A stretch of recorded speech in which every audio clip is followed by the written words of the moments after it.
আমরা মাঝে মাঝে বুঝতে পারছি না কারা সরকারে আছেন আর কারা সরকারে বাইরে আছেন। যারা যারা সরকারে আছেন, বিশেষ করে উপদেষ্টাদের মধ্যে অনেকেই ঠিক রাজনীতিতে কখনোই ছিলেন না বলে তাদের কথাবার্তা বলবার সময় কিছু কিছু সময় লাইনের বাইরে কথা হয়েছে, বিভ্রান্তি হয়েছে, কথা এমন বলেছে যেটা রাজনৈতিক দলের সাথে একটা প্রতিপক্ষ তৈরি করার মতো হয়েছে। তা সত্ত্বেও আমরা মনে করি যে এটাকে যতদূর সম্ভব একটা ঐক্যমত্যের ভিত্তিতে সংস্কারের মধ্যে দিয়ে যাওয়া দরকার।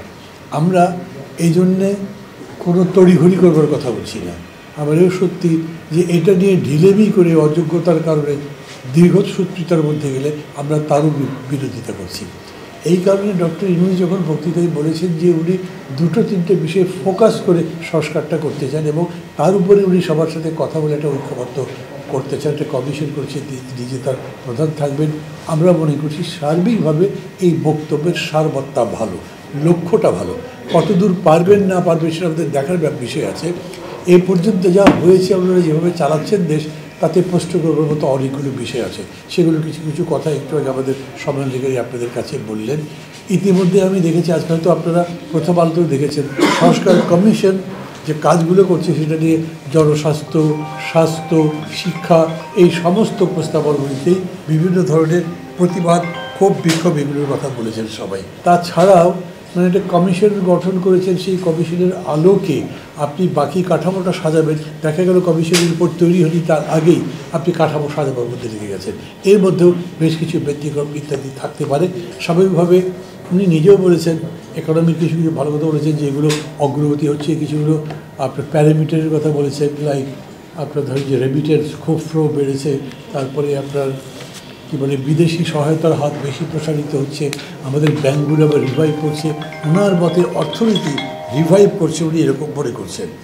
হ্যাঁ, এটা একদিক দিয়ে ঠিক আছে। এটা বলেছেন অর্থনীতি মানে জনজীবনের যে স্বস্তির বিষয় সেটা আসেনি, দ্রব্যমূল্য বাড়ছে এবং দেশে প্রশাসনের মধ্যে শৃঙ্খলা এখন পর্যন্ত পুলিশও ঠিক হয়নি, জনপ্রশাসনও ঠিক হয়নি এবং বিভিন্ন জায়গাতে আমরা খুব উদ্বেগের সঙ্গে লক্ষ্য করছি যে এই যে ধরেন তবলিগের জামাতে একটা হত্যাকাণ্ড হয়ে গেল, 4 জন মানুষ মারা গেছে। তারপরে যারা এই অভ্যুত্থানের সাথে জড়িত ছিলেন, নেতৃত্ব ছিলেন, তাদেরকে গাড়ি চাপা দিয়ে, ট্রাক চাপা দিয়ে বেঁধে ফেলবার চেষ্টা করেছে, এইসব অভিযোগ উঠছে এবং সেখানে সরকারের বা পুলিশের খুব তৎপরতার আসছে এরকম কেউ বলছেন না, যে বরঞ্চ সমালোচনা করছেন। এই বিষয়গুলো নিষ্পত্তি করা মানে বিপক্ষকে ডেকে খালি মাঠ খালি করে দাও এরকম করলেই হলো না। এগুলো যাতে পরবর্তীতে আবার না হতে পারে, কারণ এমন এমন কথাও কোনো কোনো নেতা বলছে যেটা এক পক্ষ আরেক পক্ষকে উস্কে দেওয়ার মতো কথা বলছেন। আমি উদাহরণ দেওয়ার দরকার মনে করছি, এগুলো আপনারা কম বেশি সবাই জানেন।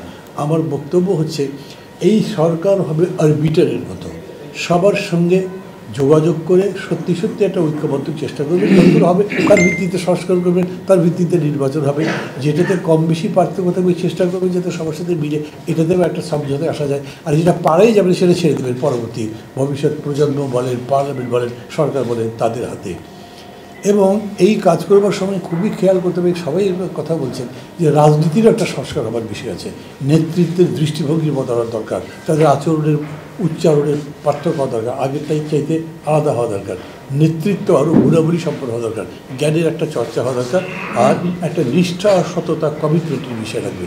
গণতন্ত্র মানে কিন্তু শক্তি প্রদর্শনের ব্যাপার নয়, গণতন্ত্র মানে হুমকিবাজি নয়, কিন্তু গণতন্ত্র মানে ক্ষমতা ব্যবহার করে কোনো কিছু করাও নয়। এই বিষয়গুলোতে সত্যি সত্যি বেশ কিছু প্রশ্ন তৈরি হচ্ছে এক এক করে। এই জন্যে আমি বলবো যে সরকার নিজেও যাতে সজাগ থাকে। আমরা মাঝে মাঝে বুঝতে পারছি না কারা সরকারে আছেন আর কারা সরকারে বাইরে আছেন।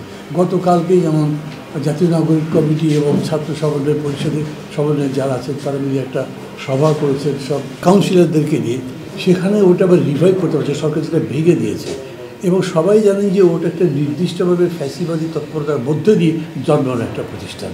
সেইটাকে দিয়ে আবার বলা হচ্ছে যে একজন উপদেষ্টার নাম করে বলা হচ্ছে যে তার সাথে কথা বলছি, আমরা এটা ব্যবস্থা করব, তারা আবার পাল্টা বলছে আমরা ভাবে সমর্থন করবো আপনাদের। মানে বোঝা যাচ্ছে গিভ অ্যান্ড টেকের মতো ব্যাপার হচ্ছে, ক্ষমতাকে ব্যবহার করে যেন কাজ করবার মতো।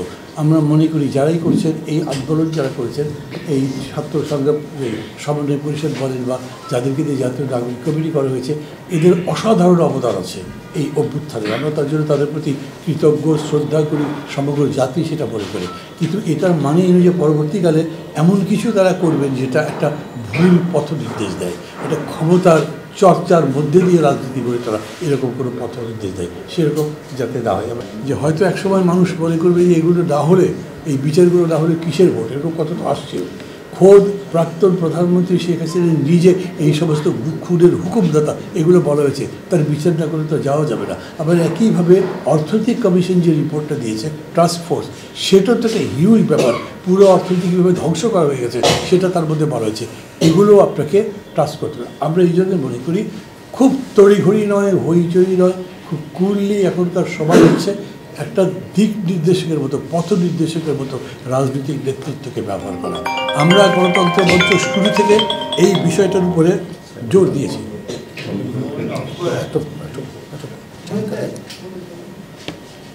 আমরা এই বিষয়ের উপর খুবই জোর দিয়েছি যাতে রাজনীতির এই গুণগত রূপান্তরটা করা হয়েছে। লড়াইয়ের শুরুর মধ্যে, লড়াইয়ের ভেতর থেকে করেছি, লড়াইয়ের পর যখন জিতেছি তখন করছি, এখনও করছি। এবং আমাদের আবেদন কারোর প্রতি বিদ্বেষ থেকেও নয়, কারোর প্রতি প্রতিদ্বন্দ্বিতার মানসিকতা থেকেও নয়। শেষ পর্যন্ত নির্বাচন হবে, কী পরিস্থিতি দাঁড়াবে সেটা তো পরে, কিন্তু এখন আমাদের কতগুলো নীতিতে নিশ্চয়ই একমত হতে হবে যে আমরা গণতন্ত্র উত্তরের জন্য এই নীতিগুলো অনুসরণ করব। সেই বিষয়গুলোর দিকে খেয়াল রেখেই আমি বলবো যে আমাদের অপেক্ষা করতে হবে, যেহেতু তারা গভর্নমেন্ট যা ডক্টর ইউনূস একটা পথ নির্দেশিকা দিয়েছেন। আমি অবশ্য পথ নকশা বলি না, মনে করি যে পথ নকশার বাংলা করে ইংরেজিতে রোড ম্যাপ বলছি না, কিন্তু ডেফিনেটলি এইটা একটা পথ নির্দেশিকা।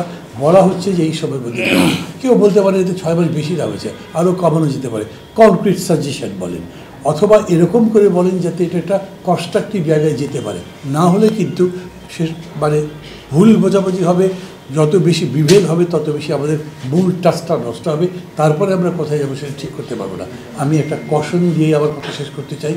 এই একটা অভূতপূর্ব সুযোগ নিজেদের ভুলে যদি আমরা নষ্ট করে ফেলি, তাহলে ফিরে পেতে আমাদের অনেক সময় লাগতো। এই যে প্রশাসনের কথা বললাম, মানে আমরা কোনো ব্যক্তির পক্ষ নিয়ে কিছু বলবো না, কখনোই বলি নাই। আমরা সিস্টেমের কথা বলছি।